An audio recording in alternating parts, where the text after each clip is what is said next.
감사합니다. 저희들에게 허락하신 십자가의 은혜와 보혈의 공로, 그 큰 선물을 이 세밋과 연초에 정말 우리가 값진 선물로 인식할 수 있도록 우리의 마음을 하나님의 은혜로 풍성하게 채워주옵소서.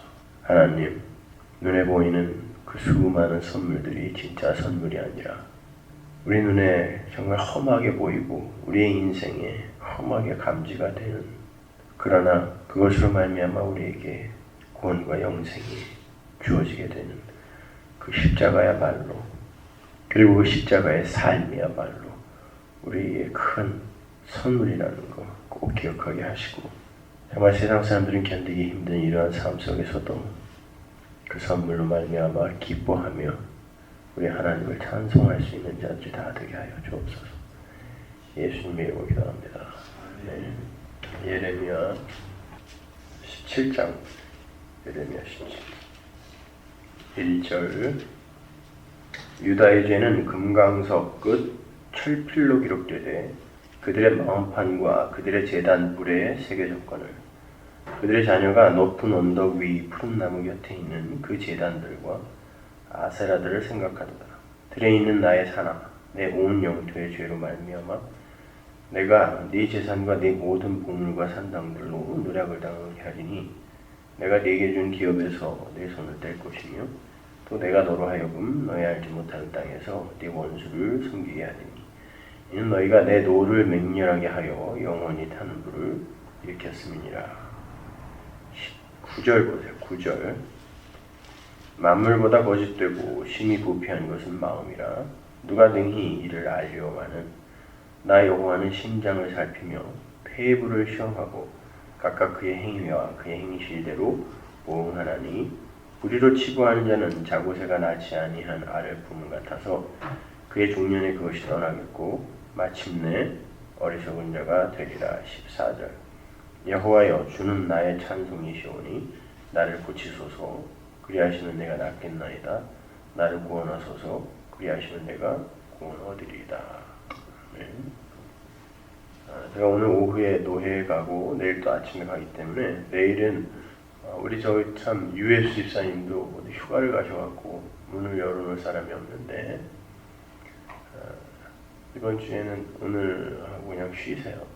그리고 다음 주에는 제가 그 산호세 구역을 방문을 하거든요.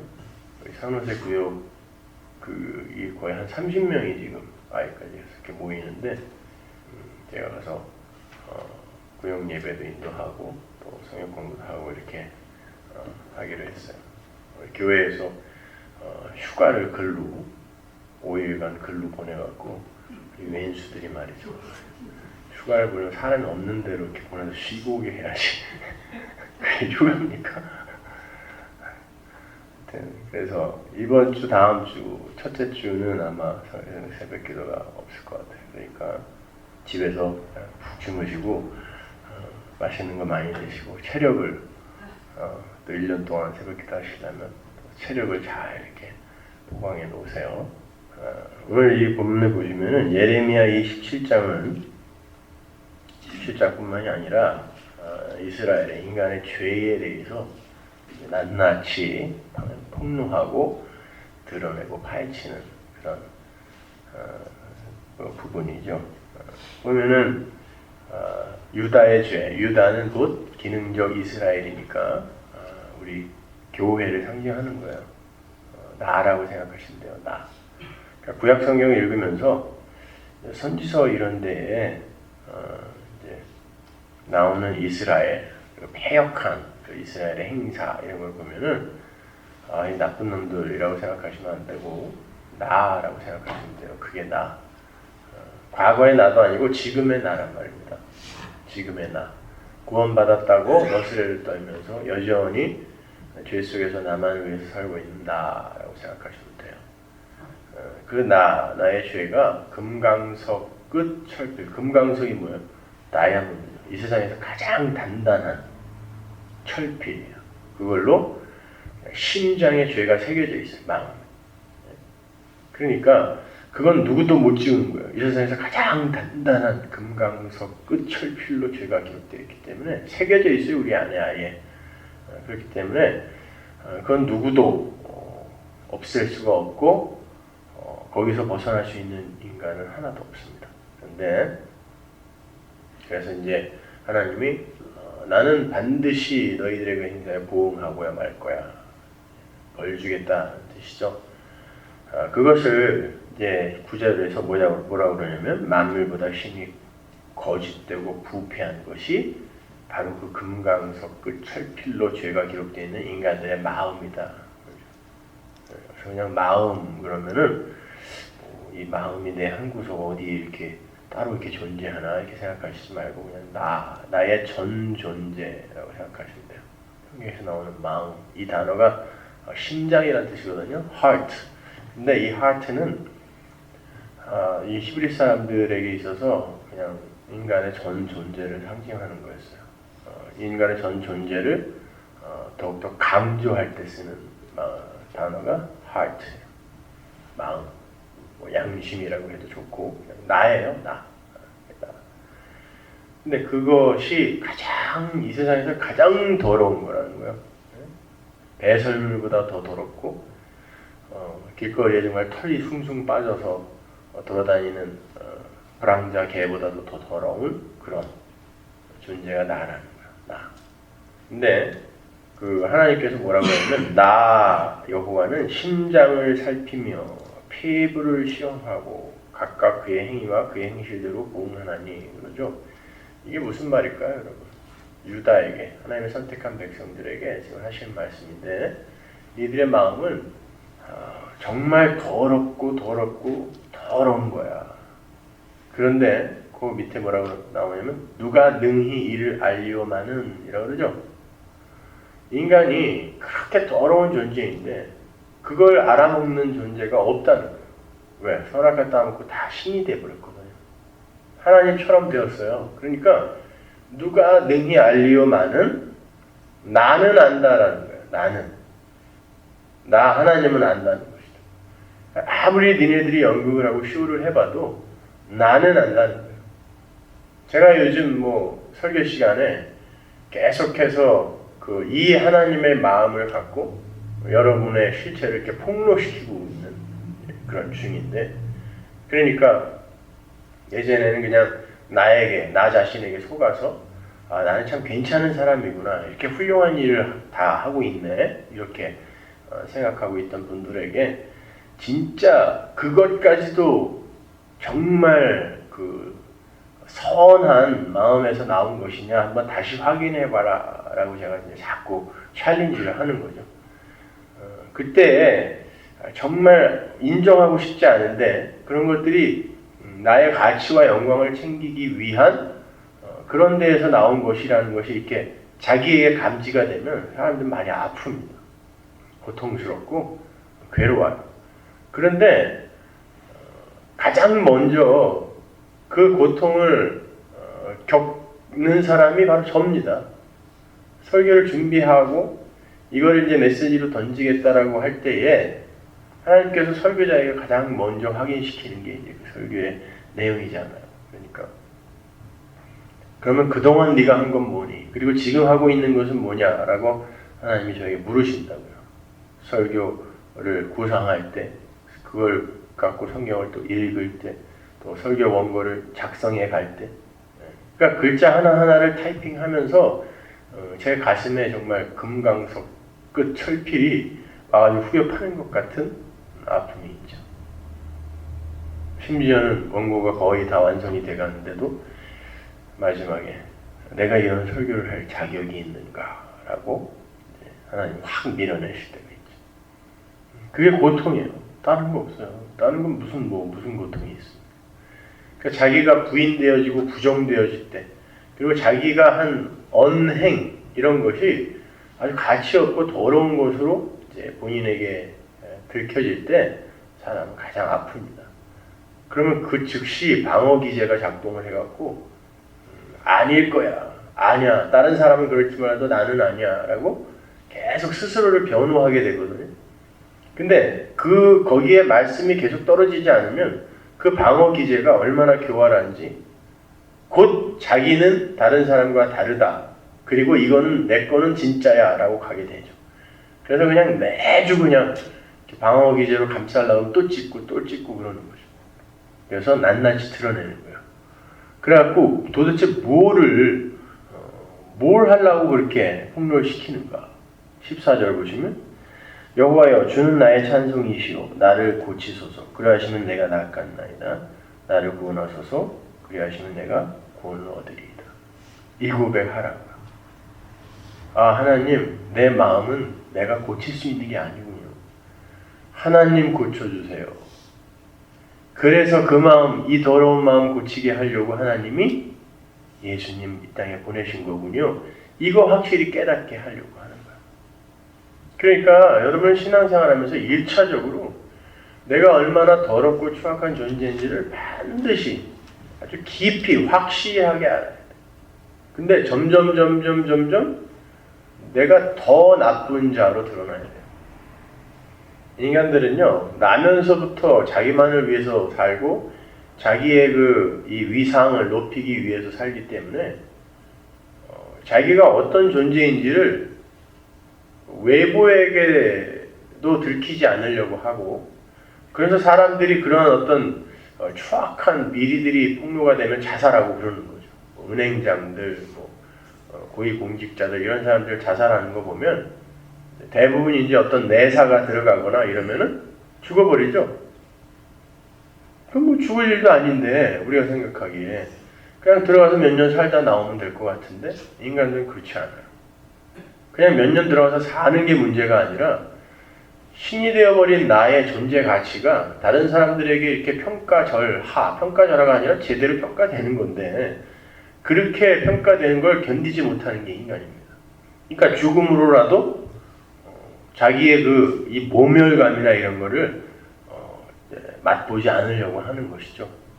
그러니까 하나님께서 우리를 그렇게 계속 신앙생활을 통해 말씀을 통해 계속 밀어내리는 건 여러분, 그리고 나중에 하나님께서 그냥 그 말씀 안에서 그래서 내가 너를 위해 내 아들을 보낸 거야 라는 거기까지, 그래서 거기서 찬송이 터져나오게 만드시기 위해서 우리가 얼마나 못되고 보잘것없는 존재인지를 우리에게 이렇게 들키게 해요. 아닐 거라고 생각했던 그런 것들이 그냥 막 들켜지게 돼요. 사람들이 얼마나 미련한지 몰라요.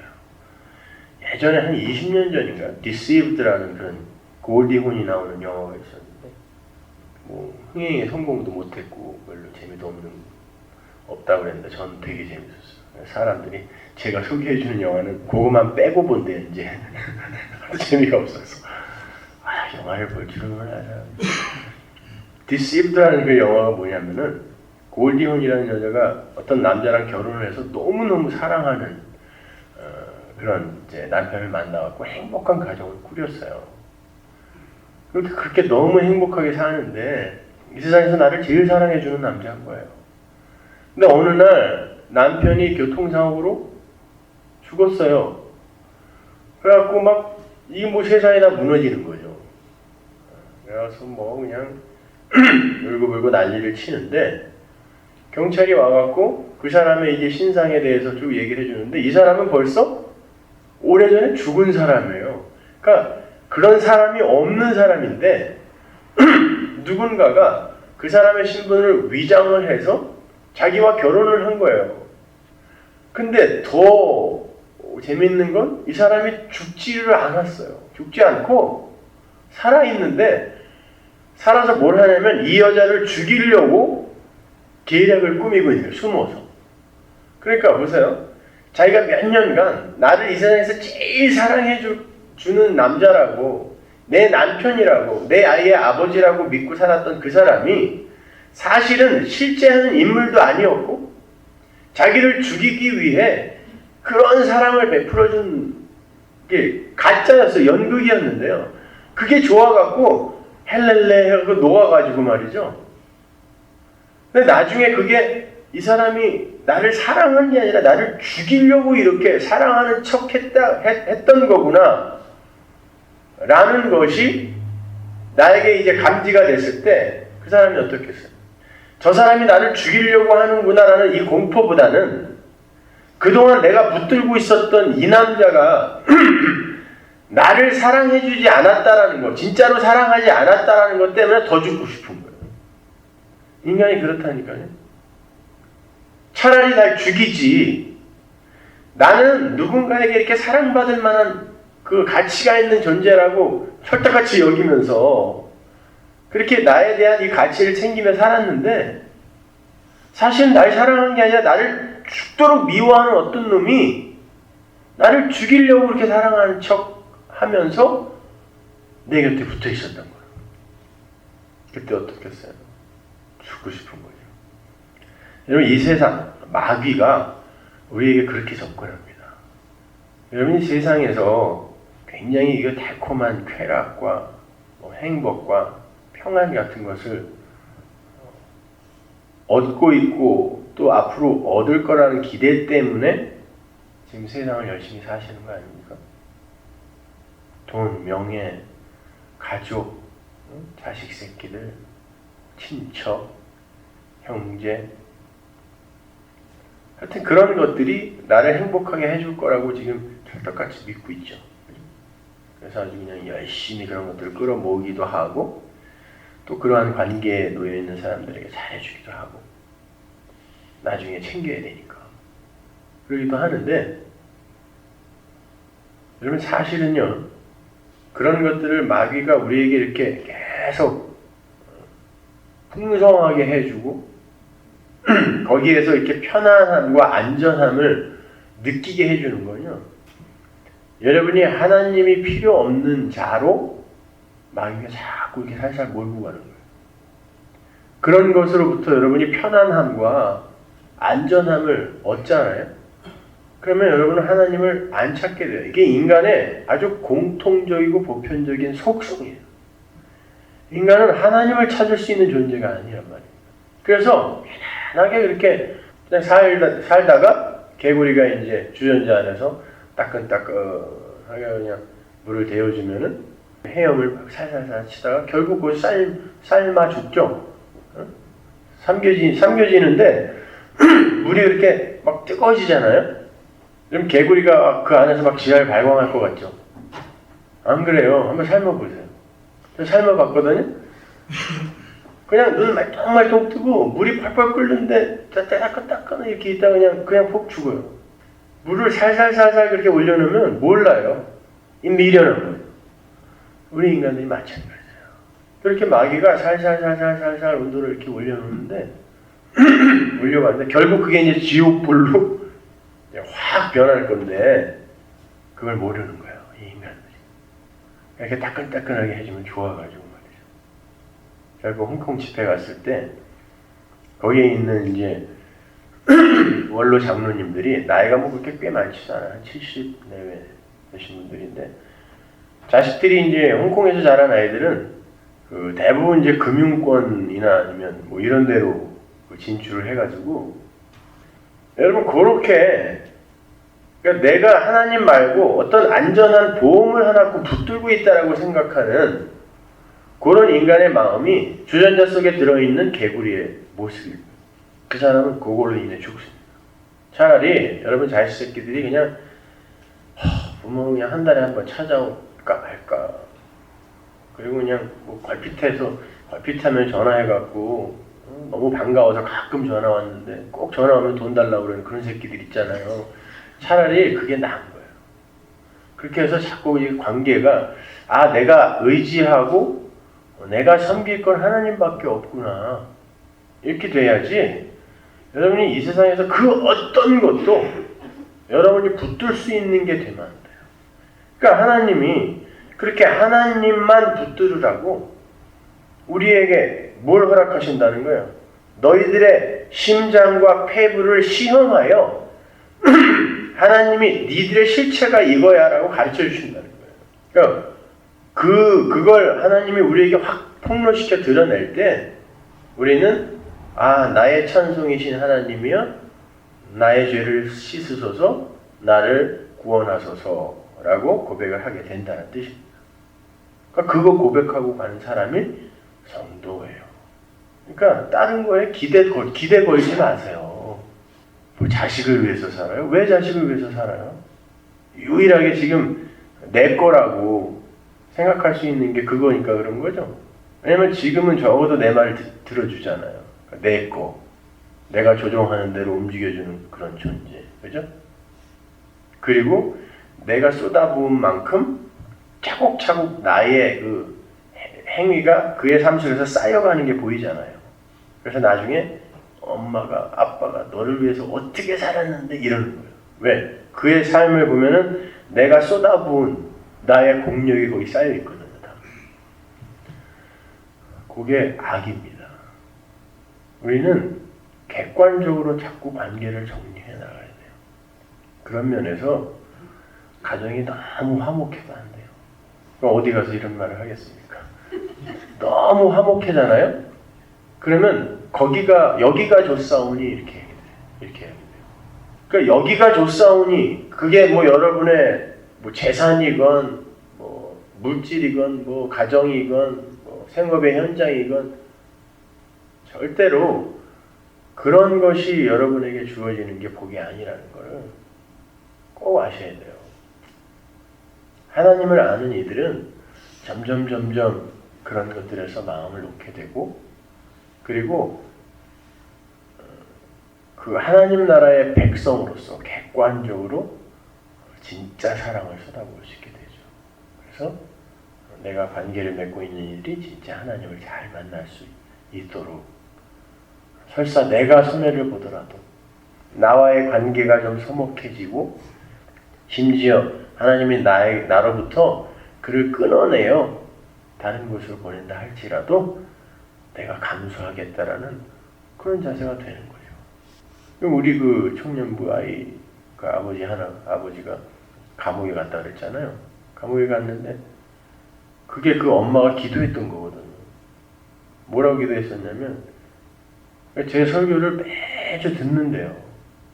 뭐 당뇨가 있고 또 그 색소 변성 뭐라나요? 뭐 하여튼 눈이 그 개그맨 이동우라는 친구가 걸려갖고 이게 지금 실명됐잖아요. 점점 이 시야가 좁아지다가 시력이 없어지는 거죠. 그런 병들이 있으니까 이제 트레드밀에서 매일 운동을 하고 그래야 되는데 그때마다 그 이어폰으로 다 듣는데 설교를 1년 이상 뭐 계속 듣고 그랬는데 나중에 그냥 그걸 확 집어던지더니 현실에 맞는 말을 해야지 맨날 그냥 어떻게 뜬구름 잡는 이야기만 한다고 다시는 안 듣겠다고요. 근데 1년 동안 어떻게 들었는지 몰라요. 확 집어던졌대요. 그러면서 한국에 오면 그 목사랑 내가 독대를 해서 물어볼 거 다 물어볼 거라고. 왜냐면 위스콘신 박사거든. 경제학 박사고 위스콘신 대학교 경제학 교수였던 사람이니까 얼마나 그냥 머리가 좋겠어요. 거기다가 상장 기업 10개 이상을 운영했던 회장이니까 화가 나가지고 말이죠. 그냥 하나님이 있긴 어딨냐고 그러면서 예수 그 개 뭐 이렇게 막 욕을 하더라는 거야. 나를 이렇게 만들었다고 비즈니스가 이제 좀 안 되니까. 그런데 이제 그 엄마가 울면서 전화를 했더라고 저한테.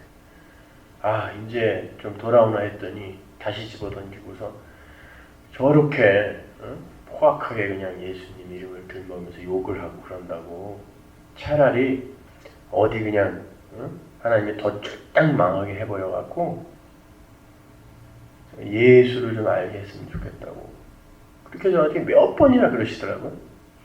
근데 실제로 감옥에 간 거야. 관계가 그냥 끊어진 거죠. 이제 감옥에 가갖고 그것도 이게 옛날 같았으면 집행유예로 거의 나오거나 아니면 무죄 방면이 될 수도 있는 그런 거예요. 개인이 뭐 착복하거나 이런 게 아니라 회사에서 회사 공금을 다른 회사로 이렇게 뭐 이제 이런 거는 다 뭐 이렇게 암묵적으로 용인이 되고 그랬던 거라는데 회사는 이미 다 쫄딱 망했는데 옛날에 그런 했던 것들을 장부를 갖고 지금 이제 이렇게 재판이 진행되는데 집행유예도 안 되고 실형을 그러니까 구형이 떨어졌는데 6년이 떨어졌대. 아니 수천억 수조 원을 갖다가 그냥 주물르던 사람이 이제 알거지가 돼갖고요. 그 감옥에 들어가 있는데 눈은 하나도 안 보여. 거기다가 당뇨는 계속 약 좀 먹어가지고 사람이 폐인이 돼갖고 막 헛소리를 하더래요. 이렇게 면회를 가면은. 그리고 뭐 씻지도 않고 이래갖고 막 그냥 노숙자는 저리 가라. 그런 사람이 되지는 거죠. 막 헛소리를 하는데 근데 그 지금 한 감옥에 간 지 벌써 한 6개월이 넘었죠.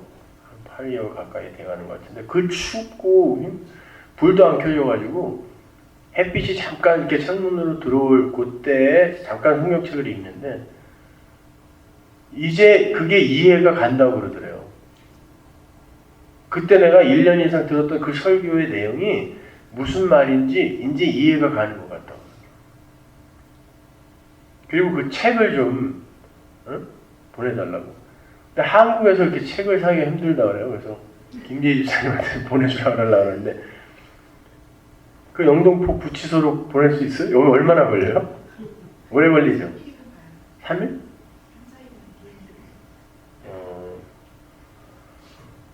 그거를 보내주려고 하는데 그 책을 살 돈이 없대요.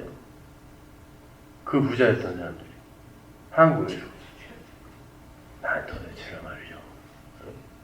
그러니까 계속 믿죠. 그냥 책이 나오면 계속 믿잖아요. 어떻게 되니?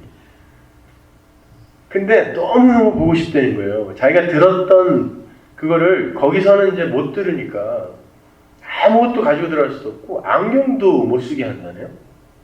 기결수가 아닌 사람들은 그러니까 안경 갖고 뭐 자해를 하거나 그럴까봐 그러는지 그래갖고 뭐 그 간수한테 어떻게 해가지고 돋보기 이만한 거 그거 하나를 플라스틱으로 된 거를 하나 깨지지도 않는 거고 그걸로 겨우 이렇게 그걸로 봐야 글씨가 한자 한자 보이는데 하나님이요 거기까지 밀고 내려가셔갖고 그러니까 성경을 한 장을 보려면 이게 몇 시간이 걸리는 거예요. 이게 하나하나를 이렇게 돋보기로 확인해서 봐야 되니까.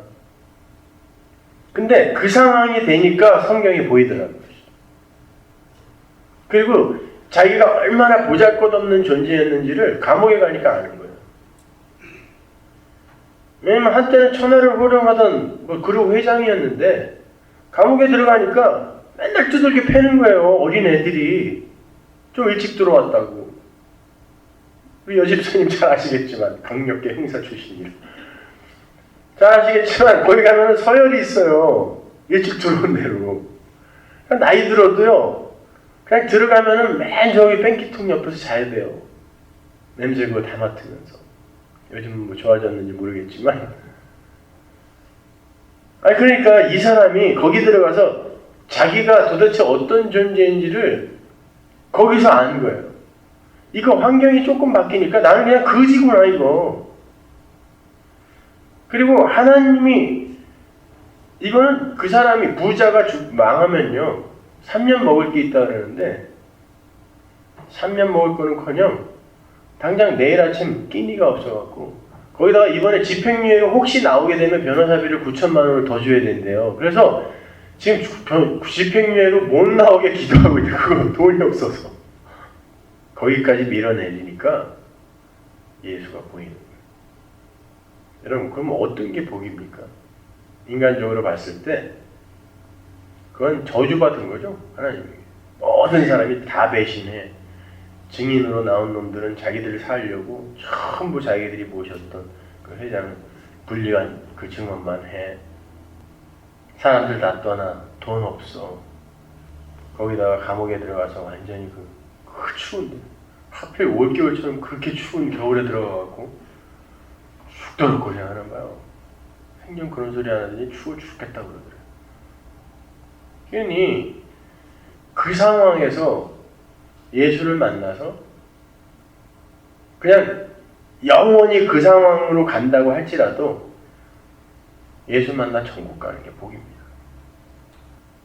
보세요. 그러면 진짜 구원받은 사람이라면, 가족이라면, 우리 아버지가 진짜 내가 사랑하는 아버지라면요, 그렇게 해서라도 예수 만나게 해주세요라고 비는 게 옳지, 아니 이 세상에서 내 옆에서 나를 잘 보살펴주면서 그냥 영원히 그냥 끝까지 그리고 회장이 되고 그러다가 지옥 가든지 말든지 그냥 나하고 이 세상에서만 화목하게 해주세요, 이게 진짜 사랑입니까? 하나님은 그렇게 끊어서라도 천국 보내는 하나님이에요. 거기 천국에 가면은 그런 이 세상에서 그런 관계가 다 끊어진다니까요. 부부 관계, 부모, 자식 관계, 관계가 없어요, 거기는요. 그러니까 우리는 이 세상 속에서 이런 관계나 아니면 물질이나 뭐 이런 것들을 갖고 그걸 나의 힘으로 끌어당겨서 사는 게 아니라 도대체 이게 얼마나 내 거가 나에게서 얼마나 끊어내기 힘든 것인지를 오히려 배우라고 허락하신 것입니다. 그러니까 결국 그건 끊어내라고 주신 거예요. 자식들이 연락 안 하고 뭐 이런다고 해서 섭섭해 생각하지 마세요. 잘 되고 있는 거예요, 그게. 하나님 나라의 백성으로서 객관적인 사랑으로 사랑해 주세요. 그게 진짜 사랑이에요. 그렇게 생각하니까 참 편해요. 저는 진짜 그 어려서부터 우리 할아버지, 할머니, 아버지의 사랑, 어머니의 사랑을 너무 많이 받고 자라갖고 늘 마음속에 이렇게 그 불안한 게 그거였어요. 우리 부모 돌아가시면 내가 어떻게 사나. 그래서 고등학교 때는 내내 무슨 기도를 했냐면, 하나님 제 남은 인생과 우리 아버지, 엄마가 남은 인생을 이렇게 더해서 그냥 딱게 나눠주세요. 그래서 같은 날 줄게. 내가 되게 손해죠, 많이 남았으니까. 근데 그게 제 기도였어요. 못 살 것 같더라고요. 근데 이제 복음을 알고 어느 날 우리 부모도 복음을 이해하지 못하면은 지옥 갈 수밖에 없는 그런 존재다.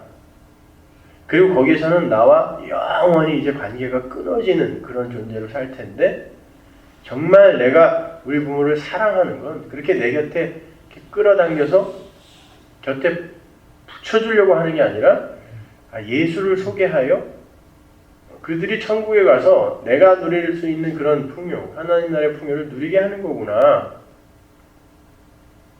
거기에 딱 마음이 닿자 참 마음이 편해지더라고요.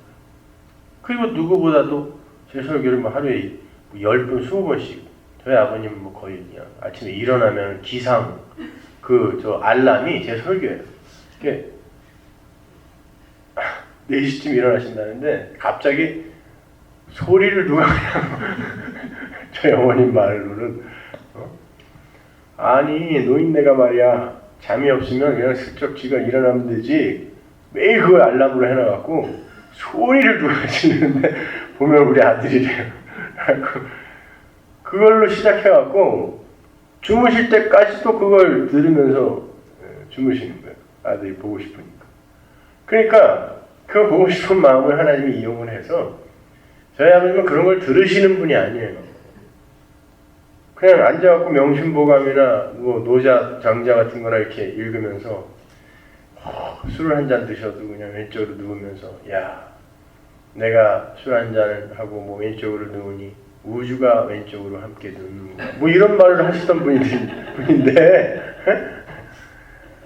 그냥 소리 지르는 아들의 그 설교를 아침부터 밤까지 들으시는 거예요. 보고 싶으니까. 그러니까 이제는 뭐 그 주변에 있는 교회에 이제 가시다가 요즘은 그냥 집에서 그냥 인터넷으로 제 설교만 들으신대. 왜냐면 하도 헛소리를 해갖고 뭐 교인이 몇천 명인데 뭐 통장을 하나씩 만들어 오라 그랬대요. 무슨 요즘은 그렇게 한다 하네요. 뭐 건물을 하나 지으려고 하는데 뭐 작정을 해야 되는데 헌금을. 근데 요즘은 통장을 아예 만들어 갖고 와서 그걸 갖고 오라 그러더래요. 그래서 저희 아버지 벌떡 일어나갖고 이게 무슨 개수작이에요. 그래서 아니 이 어렵고 힘든 상황에 사람들에게 통장을 만들어 오라는 설교를 하는 목사 막 이러신 바람에 결국 나가지도 못하고 이제 그래서 제가 그랬어. 가지 마세요. 그런데 뭐하러 가서 앉아 계시냐고. 그래서 이제 그러신다 그러는데 그런데 뭐 저는 뭐 확신하죠. 이제 늘 그렇게 우리 아들이 안 그러던데 뭐 이렇게 그냥 목사한테 그러다가 그러니까 천국에서 만날 수 있을 거라고요. 그러면 된 거예요. 이 세상에서 뭐 굳이 그렇게 뭐 알콩달콩 뭐 부모님을 모시냐 안 모시냐 안 그래도 돼요. 그러니까 어떻게 보면은 우리가 복음을 알면 알수록 굉장히 개인주의적인 사람이 되는 것 같고 겉으로 보기엔 좀 삭막하고 차가워지는 것처럼 보일지 몰라도 그 진짜 내면에 그 깊은 사랑을 우리는 볼 수 있을 줄 알아야 돼요. 이 세상에서 사람들에게도 오해받고 그러면 뭐 어떻습니까? 그러니까 하나님과 하나님 나라만 잘 바라보시면서 그 하나님만 찬송하는 분들이 계시면 되는 거예요. 오늘 하루 이렇게 정말 여러분이 어떤 존재인지 말씀 속에서 폭로당하고 그리고 하나님 그러니까 하나님이 저를 구원해 주세요. 라는 그 찬송의 기도를 할 수 있는 하루 되시기 바랍니다. 기도하겠습니다. 하나님 감사합니다. 저희들에게 우리는 상상할 수도 없는 정말 기대할 수도 없었던 예수라는 선물을 주셨습니다. 근데 우리는 또 다른 선물을 기다리면서 연말이 되었는데 새해가 되었는데 하나님 나에게 어떤 선물 안 주실래나 또 다른 선물들을 기다리고 있지는 않습니까? 그리고 또 다른 어떤 선물, 세상의 선물을 기대하기 위해서 송구영신 예배를 하고 또 새해 예배를 하고 그런 엉터리 연극판이 펼쳐지고 있지는 않은 것입니까? 하나님, 시대를 불쌍히 여기셔서 진짜 눈과 귀를 열어주셔서 하나님께서 주신 정말 값을 수 있는 선물이 무엇인지를 깨닫게 하시고 그 선물로 말미암아 기쁘고 행복해하는 그런 성도들이 많이 우리 주변에서 감지가 될 수 있게 도와주옵소서. 예수님 이름으로 기도합니다.